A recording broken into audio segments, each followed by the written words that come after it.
Olá, boa noite. Mais uma live aqui da Projeto Vida Academia e Personal Trainer. E hoje nós falaremos sobre nutrição, sarcopenia e atividade física. Você sabe o que é sarcopenia? E a nutricionista que nós iremos receber é a Carla Mariana Santos Ferreira.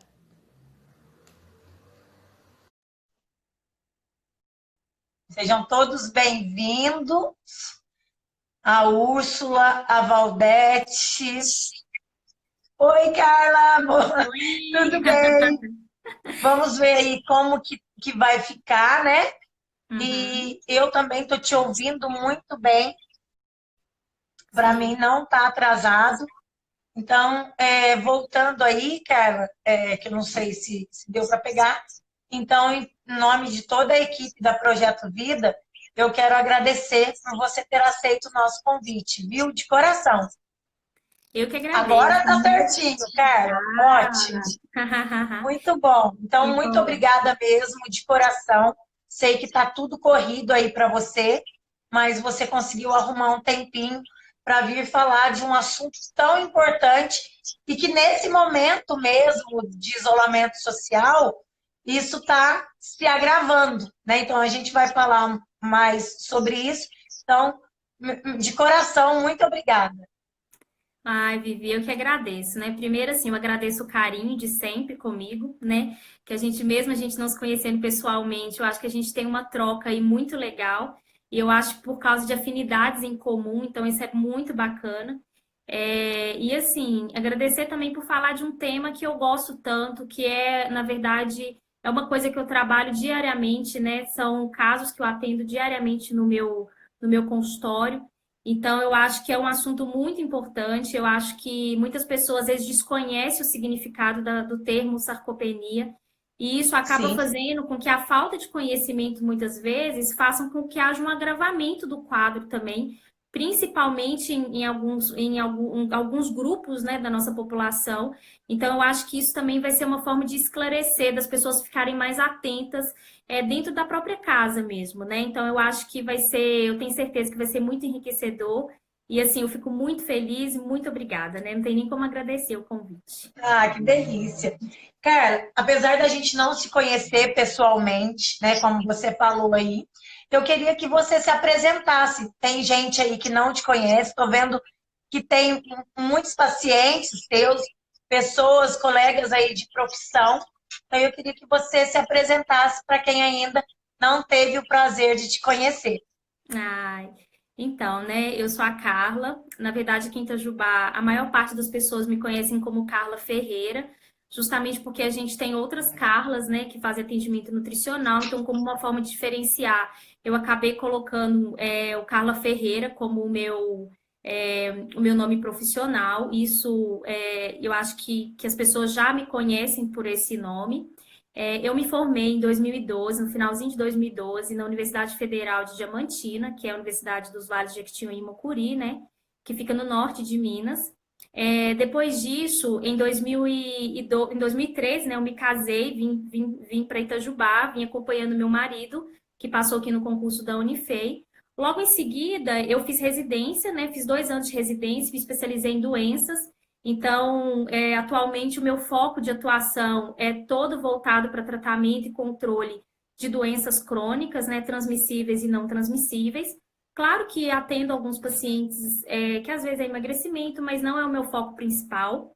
E atualmente também eu sou vice-delegada do Conselho de Nutrição em Pouso Alegre, que na verdade o conselho é o órgão que representa os nutricionistas, né? Então a gente faz um trabalho, eu faço um trabalho também de orientação, não só junto aos profissionais, mas às próprias instituições de nutrição. Que bacana. E hoje você atende em Itajubá, você está atendendo pela internet? Como que tá aí as consultas aí? Até no início do ano, né, eu atendia na clínica Enicor, né, que é uma clínica especializada em cardiologia, e atendia na clínica Leben também, que é uma clínica médica, também com várias especialidades, clínicas maravilhosas, profissionais maravilhosos, né, assim, que eu tenho um carinho muito especial. e lá também eu tinha sempre o atendimento voltado para esse público.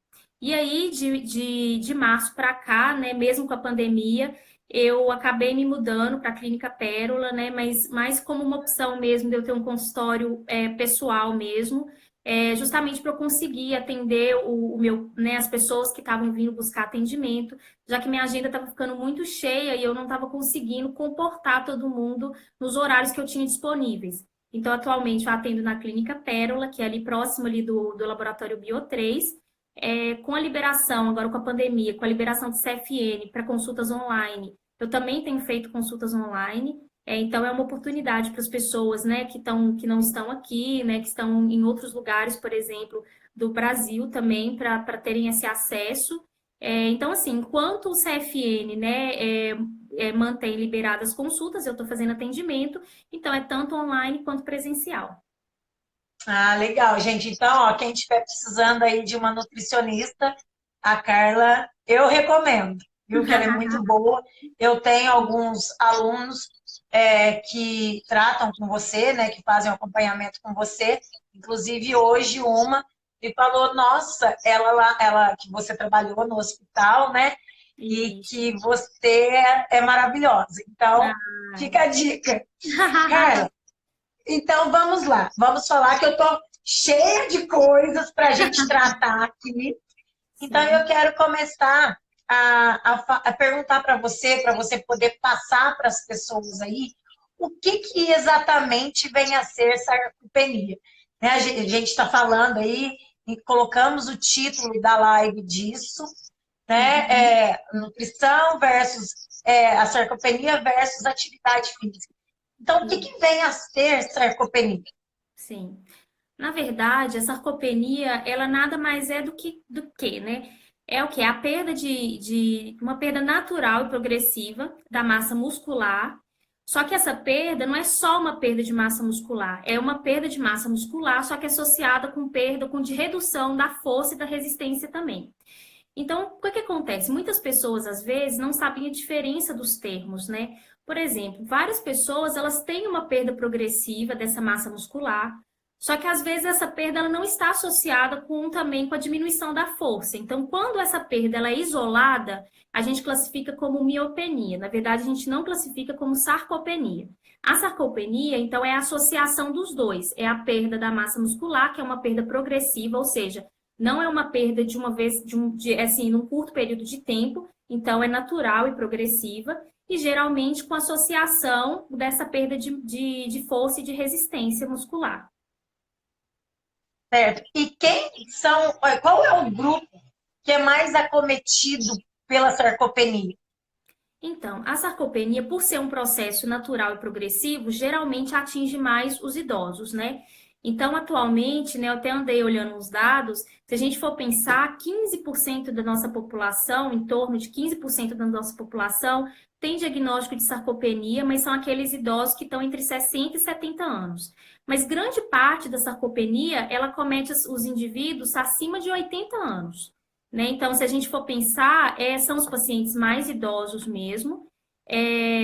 Mas assim, a gente vê também casos de sarcopenia, às vezes, associado a alguma doença, por exemplo, específica, mas geralmente a maior parte está relacionado aos idosos. Então, pessoas acima de 60 anos. Tá? E assim, quais os sintomas que apresentam? Porque às vezes a gente está falando aí dos idosos, né? Que é uma perda de massa muscular, da resistência muscular, né? Da força. Mas como que as pessoas, os cuidadores, igual você colocou aí, os familiares, podem perceber que isso está acontecendo? Né? Como para saber quando procurar ajuda, como que a gente pode verificar isso, vamos dizer assim, perceber essa perda de massa muscular aí sendo relacionado à sarcopenia. Sim. Na verdade, a sarcopenia ela não tem sintoma, né? Assim, não tem sintomas específicos. Na verdade, eu acho que o que as pessoas vão observando é uma mudança de comportamento na rotina do indivíduo mesmo com o passar do tempo. Então, assim, dificuldades, por exemplo, em levantar, por exemplo, pode ser um sintoma de sarcopenia. Porque, assim, se a gente for pensar, a perda de massa muscular é uma característica do idoso mesmo, né? Isso é fisiológico. Então, na verdade, assim, eu fui até num congresso no ano passado, o Congresso Brasileiro, que foi em Foz do Iguaçu, e eles focaram muito na sarcopenia. E durante o congresso, eles falaram o seguinte: antigamente, a gente vinculava mesmo a perda de massa muscular a pessoas acima de 45 anos. Tanto por questões hormonais, né? Então, nós mulheres, muito vinculada à questão da menopausa, nos homens, na questão da andropausa. E aí a gente tem visto o seguinte, que nos últimos estudos, pessoas, na verdade, a partir dos 35 anos, a gente já começa a entrar numa fase de declínio. E essa fase de declínio, ela é marcada principalmente por quê? Ela é marcada principalmente por essa redução mesmo de massa muscular, um acúmulo de gordura, né, principalmente na região central, que é uma região perigosa, que é onde ficam os órgãos de metabolismo. Mas fora isso, tem uma série de alterações fisiológicas que vão fazendo com que essa perda de massa muscular vai ficando cada vez mais acentuada. Então, assim, a gente vê que no idoso tem uma dificuldade na mastigação, a gente vê que no idoso também tem uma dificuldade no próprio processo digestivo. Então, as pessoas, isso assim, já começa com essa questão alimentar, e aí o próprio familiar, o cuidador, ele já vai identificando que fora o emagrecimento, né? Então tem um emagrecimento que ele é progressivo. E mesmo com a alimentação, a gente vê que o idoso ele não consegue recuperar esse peso, então com a alimentação comum, convencional, então já vai perdendo peso, vai sobrando uma flacidez também, né? Porque a gente tem que entender que o músculo, ele também ele sustenta a pele, então vai vendo que vai sobrando um excesso de pele, e a questão também de dentro de casa ou na rua, a questão do equilíbrio, a questão do levantar da cadeira mesmo, da dificuldade, às vezes, de pequenos movimentos que a pessoa ela já não tem muita resistência, para pegar um copo, às vezes, ou pegar alguma coisa um pouco mais pesada, né? Então já vê que já tem uma dificuldade um pouco maior. Então, inclusive, até para a gente diagnosticar, a gente tem exercícios de força bem específicos para a gente saber se não é só uma perda de massa muscular ou se realmente essa perda ela está associada também com uma redução da força e uma redução da resistência muscular. Porque, só colaborando aí, porque o músculo também, ele serve como uma proteção, né, para as nossas articulações.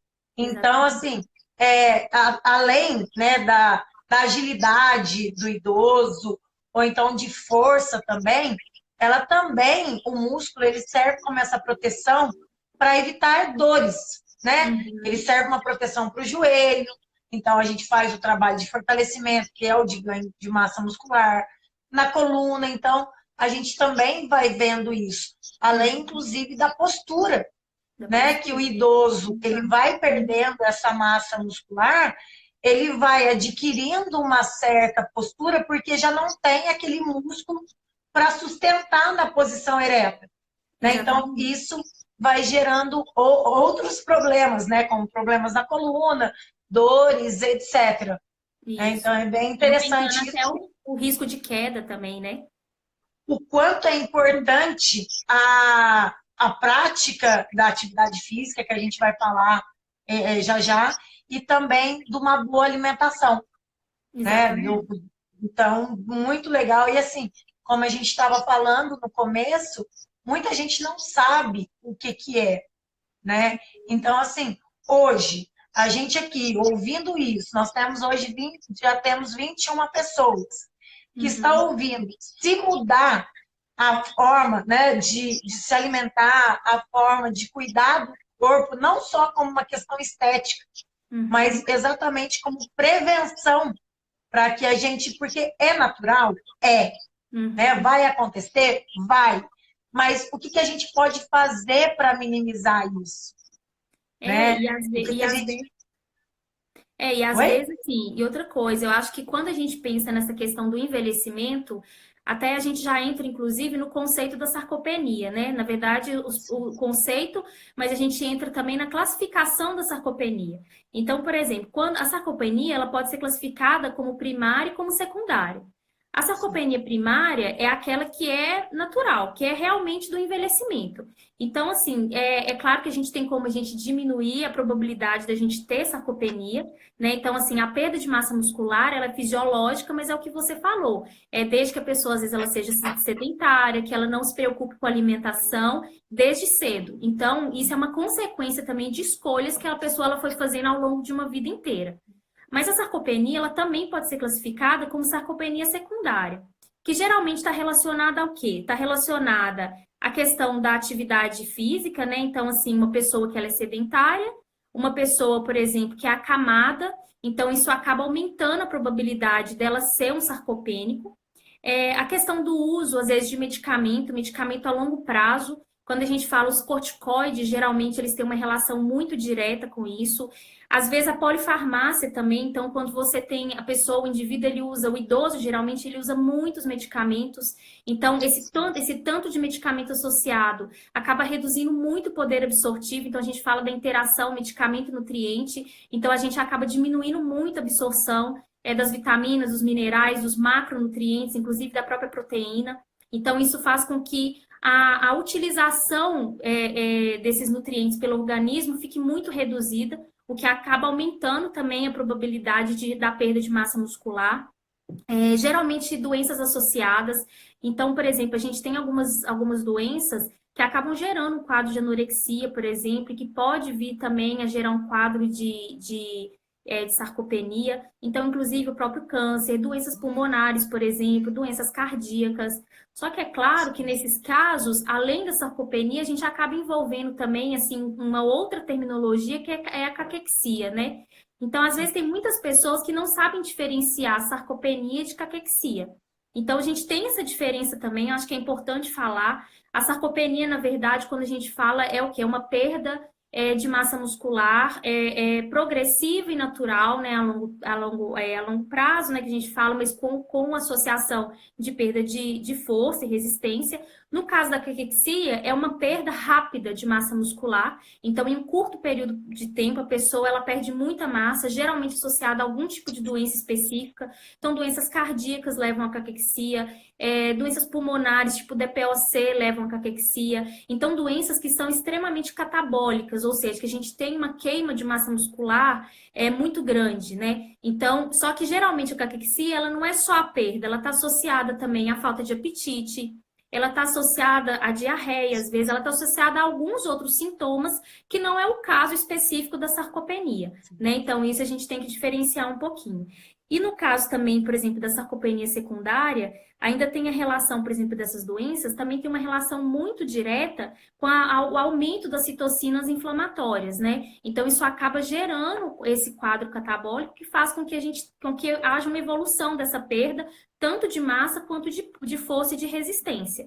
E, no caso, por exemplo, também acho que é importante a gente colocar em relação à dieta inadequada. Eu acho que se a gente está falando de massa muscular, a gente está falando de resistência, não tem como a gente desvincular isso da alimentação, principalmente de uma alimentação proteica, né? Então, qual que é o problema? O idoso, além dele ter uma dificuldade de mastigação, muitos não têm dentição, às vezes fazem uso de dentadura, mas a dentadura, às vezes, ela não está bem posicionada, às vezes ela está frouxa, às vezes é uma dentadura antiga, os dentes da própria dentadura estão gastos. Então, a proteína, a ingestão de proteína já é difícil por causa da questão da mastigação, principalmente a proteína, né, derivada da carne, por exemplo. A questão do problema digestivo também, então as proteínas elas se tornam indigestas para pessoas muito idosas, pensando que a sarcopenia, se ela atinge mais de 50% das pessoas acima de 80 anos, pessoas acima de 80 anos não conseguem consumir grande parte dos alimentos proteicos, né? O leite às vezes faz mal também por causa da questão da digestão, então da redução da capacidade digestiva, a questão da própria absorção, então às vezes consome, mas a absorção ela é baixa, então a utilização do organismo também ela é muito baixa. Então a gente tem uma série de fatores que acabam acometendo esse indivíduo e que se a gente não trabalhar com a prevenção desde cedo, lá na frente vai tornando cada vez mais difícil da gente fazer esse tratamento, né? Com certeza. Então foi um dos motivos, né, da gente fazer essa live mesmo, porque quanto mais cedo a pessoa tiver esse conhecimento, melhor é, né? Exatamente. Carla, E quais seriam os causadores, né, da sarcopenia? A gente já falou algumas aí, mas eu acredito que tenha mais, né? Então, Uhum. o que mais você pode nos falar em relação a esses causadores, né? A gente falou da má alimentação ou da ingesta eficiente de proteínas, a Sim, inatividade física, sim. né? E o que mais? A gente falou do sedentarismo também, que é super importante. A questão também, eu acho que uma coisa muito importante é que à medida que as pessoas vão envelhecendo, elas vão mudando muito também a alimentação. Essa mudança da alimentação, ela ocorre por diversos fatores. Um dos fatores também é econômico, né? Então, a pessoa, quando ela está aposentada, infelizmente, o padrão de vida dela também cai. A gente sabe, né, no nosso dia a dia, que a proteína também, ela é cara, né? Então, a carne é o que encarece o nosso cardápio. Então, fora a questão fisiológica, a gente ainda tem a parte econômica também, a parte financeira, que acaba dificultando. E não só isso, né? Eu falo que a parte de suplementação. Se a causa é alimentar, né? E muitas vezes a gente sabe que eu, por exemplo, os meus pacientes acima de 60 anos, eu já inicio suplementação justamente como uma forma de prevenção. A gente sabe que os produtos, eles também são muito caros, eles têm um valor agregado muito alto. Então, a gente se depara, às vezes, com uma dificuldade, às vezes, na compra de produtos, e isso acaba fazendo com que aumente a probabilidade de uma grande parte da nossa população ela vir a desenvolver sarcopenia, né? Um dos fatores também é porque, por causa da própria mudança hormonal, a gente vê que há um aumento da necessidade, não da necessidade, mas uma preferência do idoso pelo carboidrato, né? Justamente por causa dessa dificuldade também de ingerir a proteína, de digestão, né? E de mastigação. E o próprio carboidrato, se a gente for pensar, e qual que é a função do carboidrato no nosso organismo? A principal função é o que? Energética. Só que esse idoso, ele acaba o quê? Acumulando gordura também, né? Então, a gordura é um tecido extremamente inflamatório. Então, Sim. isso faz com que diminui também, na verdade, a energia, a disposição, aumenta a probabilidade para desenvolver outras doenças também. Então, assim, eu acho que as causas a gente já falou praticamente todas, pelo menos as principais, né? Eu acho que não, se a gente for pensar assim, de um modo geral, acho que não tem nenhuma assim, mais fora as doenças, fora a questão do catabolismo. E uma coisa que eu acho que é importante, eu já falei o uso dos medicamentos, principalmente o uso de corticoide, a polifarmácia também, o uso de muitos medicamentos associados, diminuindo a absorção de nutrientes. Mas uma das questões também que eu acho que é importante ressaltar é, na verdade, a hiperglicemia, né? Então, a hiperglicemia, ela leva ao quê? Ao hipercatabolismo também. Então, a gente vê que a própria resistência insulínica, depois de uma certa idade, ela acaba fazendo com que o indivíduo ele catabolize também com mais facilidade. É claro que a resistência à insulina ela leva ao quê? A um acúmulo de gordura. Isso a gente sabe, é o que vai fazendo a pessoa aumentar o peso corporal com o passar do tempo, mas o peso, a balança, ela não diferencia o que é que ela está pesando. Se ela está pesando gordura, se está pesando líquido, se ela está pesando osso, se ela está pesando músculo.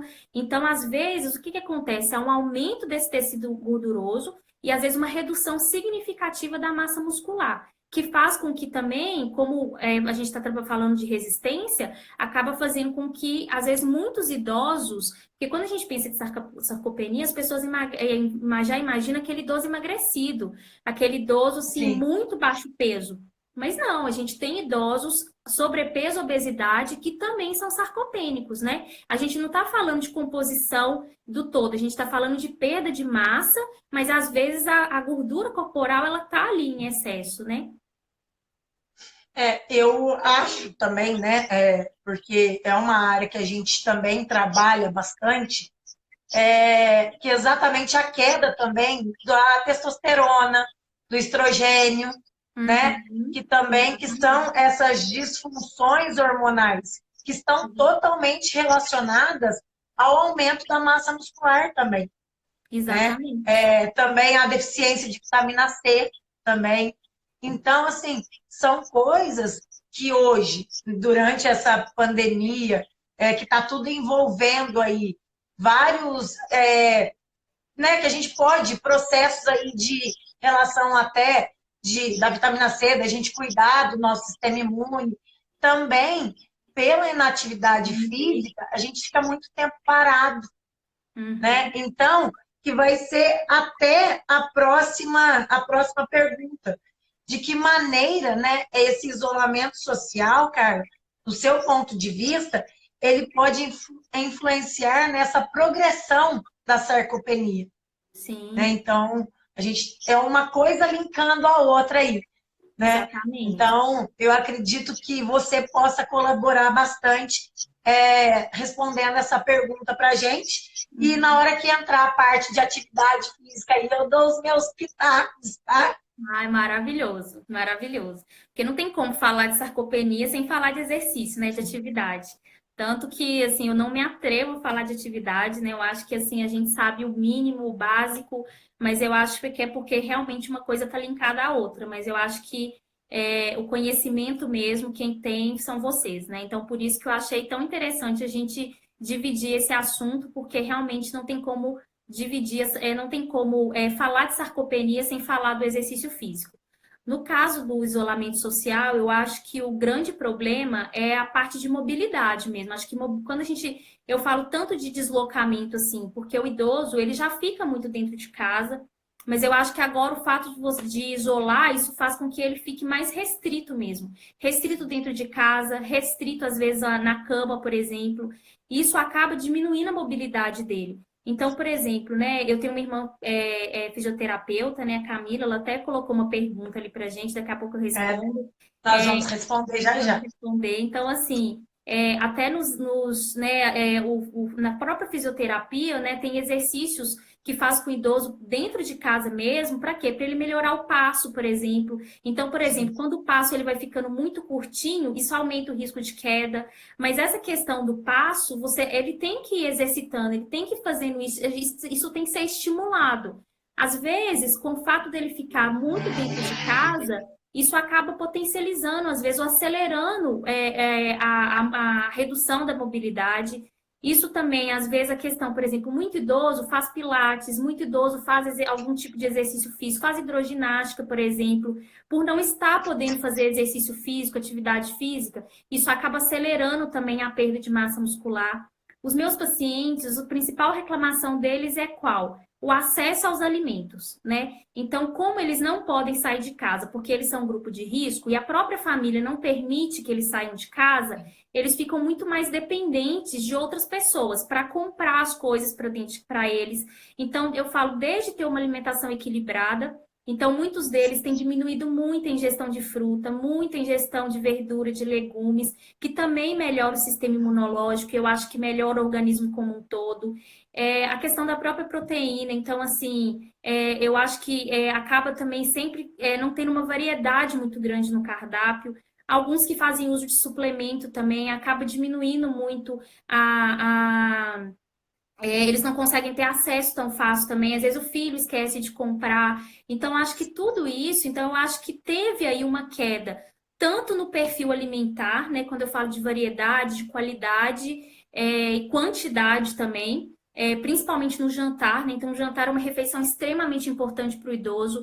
Eu vejo que eles vão reduzindo o jantar ao longo do tempo. Primeiro porque eles vão diminuindo mesmo, não Sim. cozinham mais, né?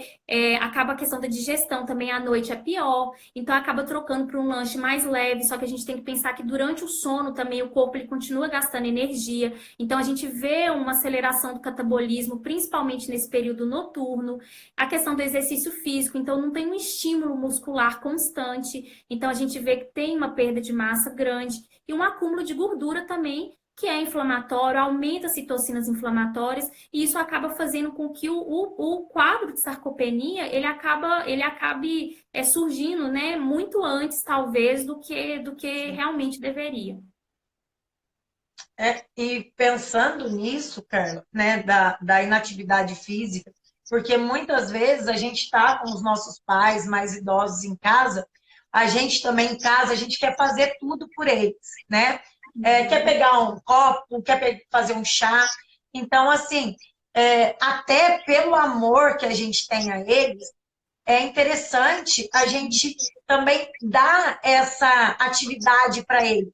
Ah, pai, tirar o controle de perto, para que possa levantar toda vez que quiser mudar de canal, né? Fala, não, vai, pega para mim, por favor, um copo de água, porque parece que é bobeira, mas só dele se locomover já vai estar ajudando, né?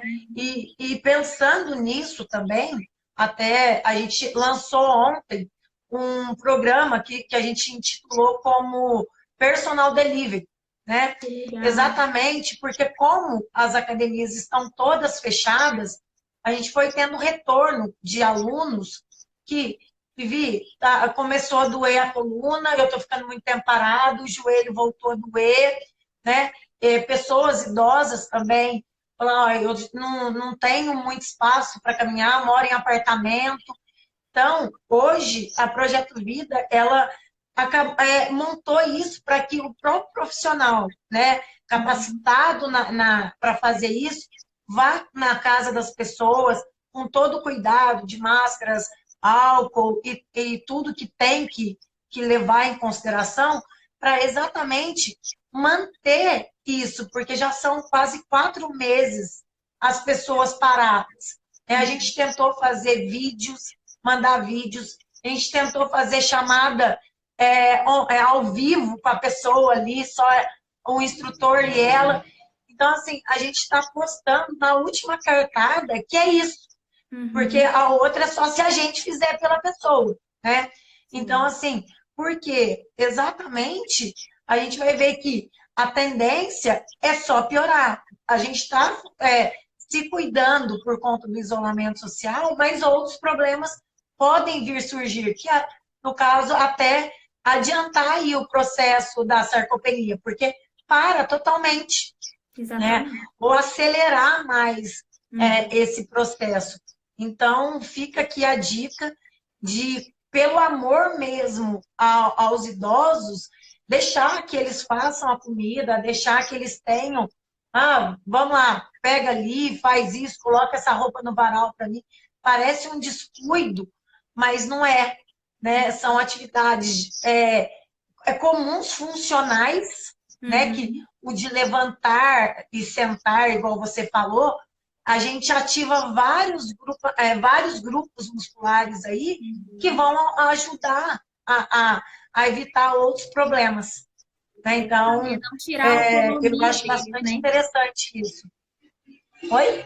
É não tirar a autonomia deles, né? Eu acho que é igual você Sim. falou, às vezes como uma forma de protegê-los, a gente tira a autonomia, mas a gente não sabe que ao fazer isso, a gente inclusive está acelerando às vezes um processo que depois para a gente conseguir recuperar é muito difícil, né? Então eu acho assim, inclusive, eu acho que essa iniciativa suas é muito, muito legal, principalmente por quê? Porque às vezes a falta de orientação correta pode gerar uma lesão, por exemplo, muito maior, que pode fazer com que esse idoso ele fica sem poder fazer atividade física por muito e muito tempo. Então, isso pode, inclusive, até acelerar mais ainda o processo de perda de massa muscular seguido de força e resistência, né? Sim, porque tem aí, se você jogar na internet, tem vários programas de treinamento, né? Mas assim, eu estou executando corretamente. Um agachamento mal executado, eu posso ter que ficar por um bom tempo sem fazer exercício, sem ir à feira, sem ir ao supermercado, que são coisas que geralmente as pessoas gostam de fazer, né? Sim, exatamente. Então, fica a dica aí. E Carla, só para a gente dar sequência, que o Instagram ele é aceleradinho, eu queria fazer a pergunta então da sua irmã, que eu não sabia que era sua irmã, né? Um paciente que não esteja fazendo acompanhamento nutricional, no caso da sarcopenia, isso pode retardar os ganhos que ele terá no seu plano de reabilitação física? Com certeza, né? Hoje em dia, por exemplo, se a gente for pensar, é claro que tem estudos que falam que a alimentação, assim, tem vários, né? Tem uns que defendem que a alimentação é 50%, o exercício é 50%. Tem outros que defendem que é 70% alimentação, 30% exercício. Tem outros que defendem que é 80% alimentação, 20% exercício. Eu acho que um não anda sem o outro, né? Independente de qual que é a porcentagem para um ou para o outro, eu acho assim que a gente tem que dar substrato para o nosso músculo, inclusive para a gente não ter perda e para a gente ter ganho, né? Então, eu acho que se a alimentação ela estiver inadequada, com certeza vai diminuir muito a potencialidade, e às vezes dependendo do paciente, ele vai até perder mais massa ao invés de ganhar, né? Então, eu acho que essa é uma orientação muito importante para quem é fisioterapeuta, para quem é educador físico. Às vezes, igual eu falei, a gente tem um mínimo conhecimento das coisas porque a gente trabalha de maneira multiprofissional. Mas eu acho que cada profissional ele se especializou, ele estudou aquilo aprofundado. Então, eu acho que às vezes tomar muito cuidado até com orientação incorreta, né? Eu recebo muitos pacientes até que acabam, às vezes fazem uso de alguma suplementação que foi indicada, por exemplo, ou por fisioterapeuta, ou por um primo, por alguém, ou por um educador físico, só que não era uma suplementação adequada para o caso da pessoa, às vezes para a doença de base dela. Então, aquilo acabou trazendo outros problemas, né? Então, veio trazendo outras consequências negativas, né? Então, para aquele indivíduo. Então, eu acho que a alimentação ela é muito importante. Eu falo quando alimentação base, né? Então, alimentação mesmo com alimento é muito importante. Você reestruturar esse cardápio desse indivíduo, desde a hora que ele acorda até a hora que ele vai dormir. Isso levando em conta tudo, né? A questão econômica, levando a questão digestiva, absortiva, uso de medicamento, a questão de preferência do paciente também, a questão cultural. Então, a gente leva tudo em consideração para montar um cardápio individualizado, pensando que o idoso ele já tem dificuldade de seguir um planejamento. Não adianta eu fazer um cardápio muito difícil para ele, porque isso não vai dar resultado. Então, quanto mais direcionado e quanto mais individualizado for aquele cardápio, dentro do que ele consegue comer, dentro das dificuldades dele, mais sucesso a gente vai ter no tratamento. O complemento, né, o suplemento alimentar, ele é extremamente importante também. Então, associar com o suplemento. No final, eu vou falar um pouquinho mais de quais suplementos que são indicados. Não é qualquer um, né? Então, a gente tem suplementos hoje em dia específicos para controle e tratamento de sarcopenia. Então, assim, né, respondendo a pergunta, não tem como, não tem como. Eu acho que a alimentação ela é extremamente fundamental, né? Carla, eu vou fazer uma pergunta minha e depois eu vou fazer uma pergunta do pessoal que está nos assistindo aí. Tá. Então, como diagnosticar a sarcopenia, né?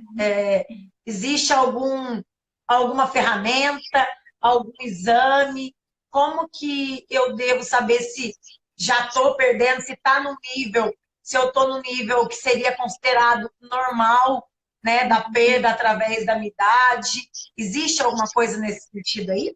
Sim, na verdade, assim, eu acho que primeiro esse indivíduo ele tem que passar em consulta, né? Eu acho que tanto médica quanto nutricional. Na própria consulta nutricional, eu acho que o diagnóstico ele funciona a partir do quê? Primeiro, uma boa anamnese, eu acho que uma anamnese detalhada, pegando assim, desde coisas importantes, por exemplo, uso de medicamento, doenças associadas, né? Então, doenças crônicas, patologias ali de base, para a gente ver o que a pessoa, o que acomete aquele indivíduo. E aí a gente tem por exemplo, a gente tem alguns protocolos que a gente utiliza para saber, inclusive, assim, a gente tem avaliações subjetivas para a gente ver como que está a ingestão de alimento desse paciente, a questão do apetite também, então é bom a gente ter uma anamnese bem detalhada, então geralmente é um paciente que demanda bastante da gente, e a parte de avaliação nutricional também é muito importante, né? Então, não adianta eu simplesmente pesar esse paciente na balança, né? Igual eu falei, a balança ela não diferencia o que está em cima dela. Então a gente tem avaliação específica, avaliação nutricional específica. Então, tanto em relação à questão da força, né? Então, assim, coisas simples que a gente pode fazer. Igual você falou, às vezes no paciente está assim, a gente pedir para ele levantar da cadeira, isso já dá para a gente visualizar como que tá. A questão da locomoção, a gente já consegue observar dentro do consultório. Ao subir na balança, a gente já consegue observar a dificuldade dele ao subir e ao descer da balança. No consultório, por exemplo, uma coisa que eu faço, tenho a bioimpedância. Claro que a bioimpedância ela é um exame que ela, através de uma corrente elétrica, ela mostra para a gente como que está a composição corporal. Mas como a sarcopenia ela não é específica para só perda de massa, a gente tem que trabalhar a questão da força. Geralmente eu vou analisando a contração muscular também de cada grupo muscular. Então eu vou tirando, né? Eu vou tirar a medida, por exemplo, do braço então circunferência do braço, braquial. Então, logo depois, eu já tiro do músculo contraído também, para a gente conseguir observar ao longo do nosso acompanhamento se está tendo uma leve contração, se esse músculo ele está conseguindo contrair pelo menos um pouco. Porque inicialmente o músculo às vezes não contrai ou ele se mantém.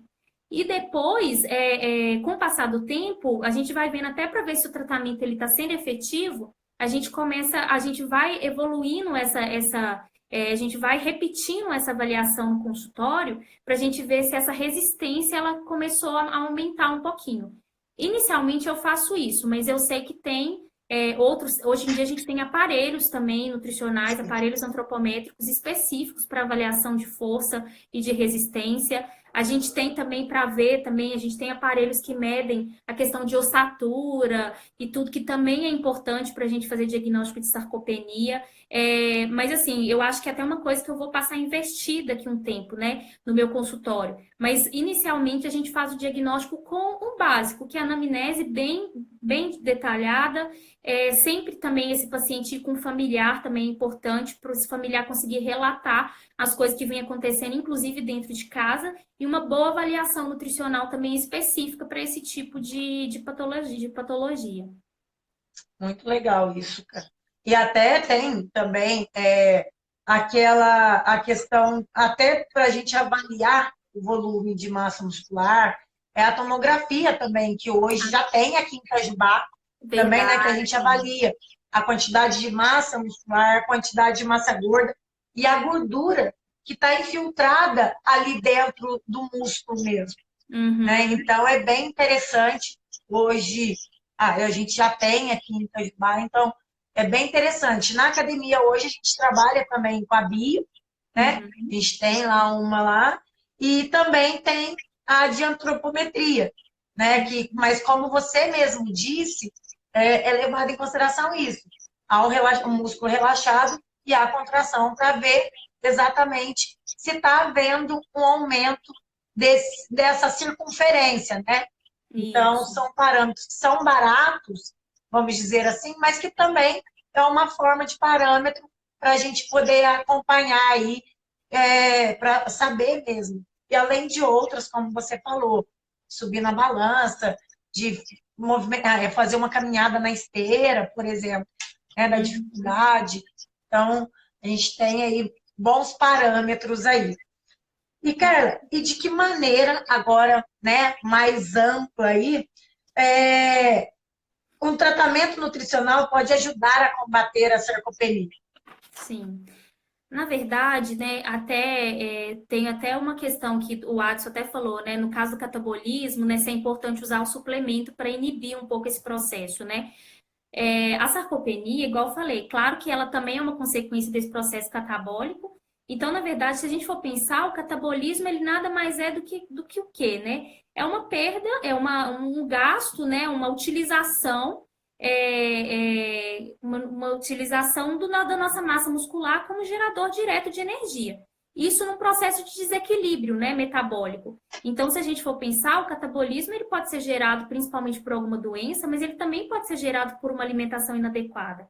Então, quando a gente pensa em estratégia nutricional, eu acho que a primeira estratégia é organizar e melhorar a alimentação desse indivíduo como um todo, né? Eu acho que a suplementação ela é importante, mas não adianta nada você encher a pessoa de suplemento se a base da alimentação ela tá ruim, né? Então, eu acho que isso é o mais importante. Eu acho que tem que ter uma organização, como eu falei antes, eu acho que a gente tem que levar várias coisas em consideração para que esse cardápio ele seja muito adequado e para que a pessoa ela se sinta segura, inclusive, para realizar essa mudança alimentar, porque é uma mudança, né? Às vezes a pessoa ela chega no consultório com uma alimentação extremamente pobre e às vezes, assim, pela própria falta, às vezes, de conhecimento, o próprio parente ou o próprio cuidador, eles já vão, às vezes, processando muitos alimentos, eles já vão dando alimentos muito amolecidos para o paciente, e isso, às vezes, acelera muito esse processo de perda de massa, de perda de força, esse processo catabólico. Então, assim, você tem que também, é claro que há uma perda de deglutição, há a questão da redução da mastigação, há uma diminuição das enzimas também que compõem a nossa saliva, que auxilia nesse processo digestivo que começa na boca. Então, tudo isso interfere na questão da dificuldade de ingerir alimentos sólidos.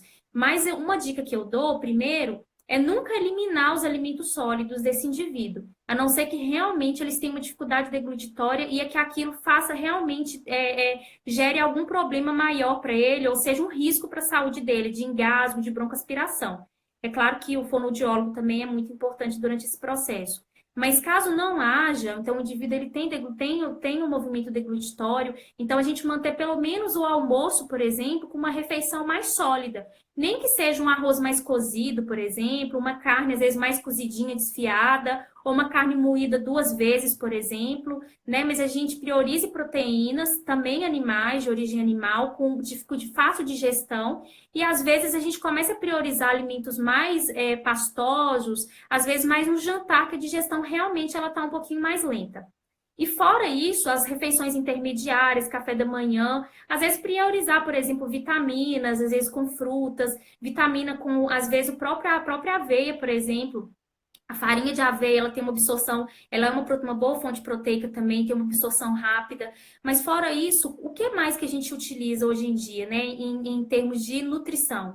A gente tem hoje em dia suplementos específicos para tratamento de sarcopenia. A base deles, na verdade, quando a gente pensa, é muito o colágeno, né? Então, geralmente o colágeno, não colágeno mesmo, porque o colágeno, ele realmente, assim, se a gente for pensar, o colágeno, ele é uma proteína que ele acaba agregando em torno de 3.000 aminoácidos, mas acaba tendo uma absorção menor e uma utilização menor pelo nosso organismo. Então, geralmente, a gente prioriza os peptídeos de colágeno, que geralmente são micro, né, fragmentos de proteína, que tem um pouco menos de aminoácido na composição, mas a gente consegue ter uma absorção muito maior. Então, a gente tem o Sarcopen, por exemplo, que é da Biolab, que é né, sem conflito de interesse, mas que é um suplemento que eu utilizo muito no meu consultório. O Sarcopen, ele é o quê? Ele é uma associação de peptídeos de colágeno com vitaminas e minerais, que é também para suprir outras necessidades do organismo. A gente tem também agora um suplemento que ele é da Central Nutrition, que é o Amino, que ele é um suplemento que ele é 100% aminoácidos essenciais. Então, os aminoácidos também, se a gente for pensar, a gente tem uma absorção de 99%, então eles são muito melhores do que qualquer whey protein da vida, do que qualquer proteína isolada. Então, para pacientes sarcopênicos, o ideal é que a gente utilize suplementos à base de aminoácidos. Né? E aminoácidos, por quê? Porque além de não gerar nenhum problema assim, de gases, diarreia, justamente por não ter glúten, não ter lactose, a própria absorção ela é muito melhor, pensando que eles já têm uma absorção mais lenta. Né? E fora isso, hoje em dia a gente tem visto bons resultados também com a associação de ômega 3, né, que é um excelente antioxidante, pensando que se a gente for pensar que a sarcopenia ela também é consequência de um aumento de citocinas inflamatórias, então é bom a gente sempre associar suplementos com função antioxidante. E a gente também tem visto resultados bons com BCAA. Tem muita gente que é contra o BCAA, mas os últimos estudos que a gente tem visto para controle e tratamento de sarcopenia, a gente viu que a leucina, né, que é um aminoácido, a leucina, quando ela está isolada, pelo menos, vamos pensar o treino, né? Depois a gente você vai falar um pouquinho pra gente. Mas depois dos treinos, associar 20 gramas de proteína com pelo menos 2 gramas de leucina, a gente viu que tem a gente viu um estudo que teve um ganho, uma recuperação de massa muscular bem expressiva. O próprio BCAA também, que a gente tem visto que ele à noite, principalmente no período noturno, também apresentou bons resultados. É claro que é o que eu falei, não é encher o paciente de suplementação, mesmo porque senão fica muito caro. Mas é fazer uma boa base alimentar, e prescrever os suplementos certos, nem que seja 1 ou 2 vezes ao dia, e associado com o exercício, eu acho que não tem como o paciente ele não sair desse quadro sarcopênico, né? Ou pelo Sim, menos não evoluir, né? pode completar, desculpa. Não, pode falar. Então, pelo menos não Não, é que evoluir. você estava falando aí e realmente, né, pelo que eu estou entendendo que você está falando, não existe bem uma dieta específica para isso, né? O que tem que fazer é exatamente levar em consideração os macronutrientes, levar em relação o que está faltando na alimentação, né? O que ele não está conseguindo ingerir durante o dia todo, e para isso suplementar. Né? É isso mesmo? E assim, até o exercício, né? O exercício também é uma das formas da gente ganhar massa muscular, ganhar força, né? E ele contribui também para causar aquele equilíbrio da síntese e da degradação proteica também, né? Então, assim, só que até alguém colocou ali, não é qualquer alimentação, não é qualquer suplementação e também não é qualquer exercício, né? Uhum, Então, assim, tem exercícios hoje, igual eu posso falar, né, puxando para a minha área propriamente dito, que é a parte do treinamento resistido ou a musculação, que é o que todo mundo conhece, exatamente por isso, né? Porque uhum, ela auxilia nesse ganho de massa muscular, nesse aumento da força, no aumento da resistência. Lógico, Vivi, e a parte da corrida? A parte da corrida também é uma forma, só que a musculação, o treinamento resistido, ele é mais direcionado. uhum. Porém, a gente tem que levar em consideração tanto levar o idoso ou quem já tiver, alguém escreveu ali, né, que está no processo de chegar nessa idade que você falou, é exatamente poder realizar a prática de atividade física com profissionais que entendam do assunto, né? Uhum, Levando em consideração a individualidade de cada um, levando em consideração a fase que ele se encontra do condicionamento físico, né? Porque não é só praticar o exercício, como a gente já falou lá na frente, né? uhum, É ir progressivo também, dar o intervalo de descanso que é recomendado, né? E exatamente. depois fazer tanto a parte da suplementação ou da alimentação pré-treino como pós-treino, que os dois são importantes, né? Uhum, Então, eu também acho que é interessantíssimo isso, trabalhar de uma forma multidisciplinar. Para mim, não interessa se a nutrição sai a 80%, ela é responsável. O que importa é a gente olhar como, como um indivíduo, né? Ver o que, uhum, que a gente pode fazer por ele. E não assim, eu sou melhor do que ele. Não. O nosso objetivo é trazer saúde, trazer uma condição de vida, uma qualidade de vida melhor para cada um, né? uhum. Então, é bem interessante isso. Eu prezo nisso. Não existe, não interessa quem que fez o bem, ou quem que fez o bem. O importa é que você está bem. Esse é o meu lema aqui, viu? Uhum. Eu acho que é o lema de quem se formou na área da saúde, né? Eu acho que quando a gente assume, quando a gente se forma, em qualquer profissão, eu acho, mas que a gente escolhe a saúde como nossa, pra gente, né, a gente, como nossa profissão de vida mesmo, eu acho que a gente tem que pensar no próximo, nas pessoas que estão indo ali no nosso consultório buscar a nossa ajuda. Não, eu acho que a competição profissional, a única pessoa que sai perdendo é o paciente, né? Então, quando ele fica perdido no meio de tanta informação e ele não sabe o que ele faz, e às vezes uma própria orientação errada, às vezes por falta de conhecimento, às vezes até por falta de humildade da pessoa falar que não domina aquele assunto, isso acaba fazendo com que ele seja o principal prejudicado. Né? Eu fiz uma residência multiprofissional e eu acho que isso só alimentou em mim, só fortaleceu em mim essa certeza de que ninguém trabalha sozinho e que um conhecimento isolado ele não consegue fazer um trabalho profundo no indivíduo. Então, eu acho que a gente precisa um dos outros. Um conhecimento ele é complementar, né? E eu acho que quem ganha sempre, sempre, sempre é a pessoa que está precisando de ajuda, que está precisando do nosso conhecimento. Sim. Cara, para a gente ir finalizando, a gente tem 7 minutos. Eu acredito que, apesar de eu ter 3 perguntas aqui, não vai dar tempo. Uma das que eu considero aqui bem importante, né, que a gente pode fazer um resumo aí, quais os cuidados e as restrições que nós devemos ter durante o tratamento, né, que seria o tratamento da sarcopenia, e qual a importância do diagnóstico precoce, né, e desse acompanhamento nutricional. Vamos Uhum, fazer um fechadão aí, né, tá. porque tem mais perguntas ali, inclusive quem a gente não respondeu, Carla, por conta do tempo, manda lá para mim no direct da Projeto Vida.academia, que eu encaminho para a Carla, peço encarecidamente para a Carla responder, e eu encaminho para cada um, para que não se sinta aí que a gente não deu atenção, mas é que realmente o tempo do Instagram é muito curto, né? Falaria aqui desse assunto até ficar bem tarde, mas é que realmente não dá. Então, vamos fazer um fechadão nisso aí? Vamos.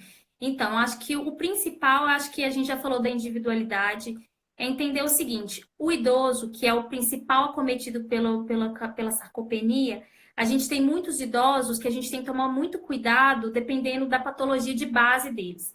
Então, por exemplo, pacientes do grupo, por exemplo, pacientes renais, ou seja, com insuficiência renal, a gente tem que tomar muito cuidado porque a gente está falando o quê? De suplementação proteica. Quando a gente está falando de suplementação proteica, a gente tem que entender que pacientes renais, a perda da função renal, a redução da função renal, faz com que, com que esse indivíduo ele não possa consumir uma quantidade de proteína alta. Então, qual o cuidado que a gente tem que ter com esse indivíduo? Pacientes que têm uma taxa de filtração glomerular inferior a 30 ml por minuto, que é aquele paciente que já está num dos últimos estágios da doença renal crônica, que já está em tratamento conservador, esse paciente ele tem que ter uma ingestão proteica baixa, então ele pode ingerir no máximo até 0,8 gramas de proteína por quilo de peso. E alguns tipos de suplementação, principalmente com a proteína intacta, isolada, não é muito indicado justamente porque quando o paciente ele tem uma perda renal, a gente tem que entender que geralmente ele excreta bastante proteína também pela urina. A proteína ela é uma molécula muito grande, então quando o rim começa a eliminar a proteína, significa que ele já não está conseguindo filtrar muita coisa. Então, se você aumenta uma suplementação proteica, querendo reduzir ou querendo reverter o quadro sarcopênico, mas você não leva em consideração a perda renal, você acaba agravando e às vezes até colocando aquele indivíduo no processo de diálise. Quando esse indivíduo ele tem uma taxa de filtração entre 30 e 60 ml por minuto, a gente já consegue manter uma ingestão proteica um pouquinho mais alta, geralmente de 1,2 a 1,5 gramas de proteína.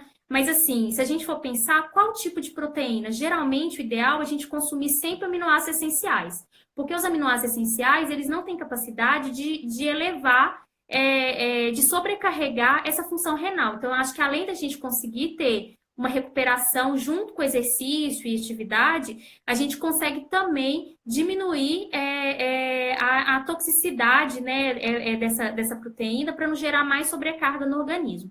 Eu acho que o principal indivíduo que a gente tem que tomar mais cuidado é o paciente renal. Fora isso, eu acho que os pacientes que têm uma doença aguda ou crônica já instalada no organismo, a gente tem que priorizar sempre proteínas de absorção mais rápida, justamente para a gente conseguir ter um aproveitamento melhor dessa proteína. A questão deixa eu ver o que mais que eu ia falar. A questão do tipo de proteína, né, que eu já falei. E qual que era a outra pergunta mesmo? Você falou a última? E qual a importância do diagnóstico precoce do acabar? Isso. Da gente fazer isso. E pensando o seguinte, que a sarcopenia é o quê? É um processo que ele é natural, mas ele vem de um tempo, então, ou seja, não acontece do dia para a noite, como eu falei lá atrás da caquexia, por exemplo. Então, a gente tem que trabalhar com a prevenção desde cedo. Como eu disse lá atrás, né, os estudos eles já têm demonstrado que a partir dos 35 anos a gente já começa a entrar numa fase de declínio. Então, a partir dos 35, na verdade, acho que a partir do momento que a pessoa ela pode fazer exercício físico, né, que não tem nenhuma contraindicação, eu acho que ela já tem que começar a priorizar o exercício físico colocar como uma rotina na vida dela, para ela já ir trabalhando essa musculatura desde cedo, para quando entrar já nessa fase de declínio, isso não ser tão agravado, né? Então reduzir a probabilidade de ter uma perda e de desenvolver um diagnóstico, um quadro sarcopênico. E no caso da alimentação também. Tem muitas pessoas que só buscam acompanhamento nutricional quando elas já estão com alguma doença de base ou quando elas já estão com um estado nutricional fragilizado. E eu acho que a alimentação, ela é tudo. A gente está literalmente morrendo pela boca, né? Isso eu não canso de falar. As pessoas estão muito ligadas da estética, mas o peso, na verdade, ele é uma consequência. Eu acho que a busca por uma alimentação saudável, ela vem como uma forma de prevenção de várias coisas na nossa vida. Da sarcopenia, que é o que a gente está falando, de várias doenças crônicas que a gente, né, vem falando e vem reforçando. Eu acho que para a gente ter uma qualidade de vida melhor, para a gente conseguir, inclusive, aumentar também a nossa expectativa de vida, que vem aumentando, mas eu acho que pode aumentar mais ainda, né? Carlinha, vai cair. Ó, Uhum.